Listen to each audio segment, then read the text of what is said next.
কালচিনি ব্লকের থানা ময়দানে শুরু হলো জয় জোহার মেলা। রবিবার এই মেলার উদ্বোধন হয়, যেখানে কালচিনি বিডিও মিঠুন মজুমদার, জেলা পরিষদের সভাধিপতি স্নিগ্ধা শৈব, কালচিনি পঞ্চায়েত সমিতির সভাপতি সাধু লাহোর সহ অন্যান্য ব্যক্তিবর্গরা উপস্থিত ছিলেন।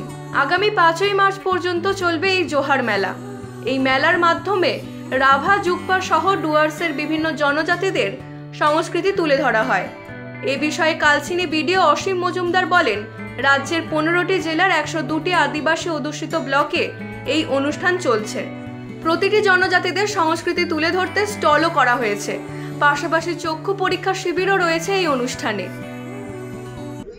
জয় জোহার মেলাটা আমরা সকলেই জানি, পশ্চিমবঙ্গ সরকারের মুখ্যমন্ত্রী মমতা বন্দ্যোপাধ্যায়ের অনুপ্রেরণায় আমাদের পশ্চিমবঙ্গের 15টা ব্লকে 15টা জেলা যে আদিবাসী অধ্যুষিত ব্লকগুলো আছে সাড়ম্বরে হচ্ছে।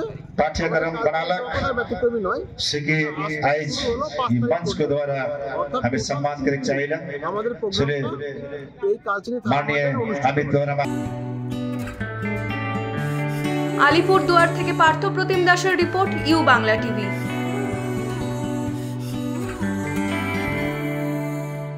ইউ বাংলা টিভি হৃদয় ছুঁয়ে যায়।